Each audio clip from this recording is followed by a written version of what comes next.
If you haven't seen it yet, Zoom just came out with some really fun new features. I'm gonna walk you through how to make sure you're updated, how to find them, and then you can use them for whatever you want. So to use these new goodies, the first thing you're gonna need to do is make sure that your Zoom is updated. And you can do that by clicking your little icon here and checking for updates. Once you know you're updated, go to your little Start Video Settings, choose Video Filter. You're gonna go over to Studio Effects Beta. Also, if you don't know, there's a ton of fun video filters and virtual backgrounds that you can choose. But I wanna show you guys Studio Effects Beta.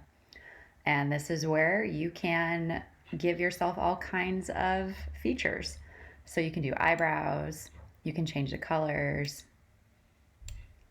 you can give yourself a fabulous mustache or beard, and you can give yourself some nice lipstick. There we go. And there you have it.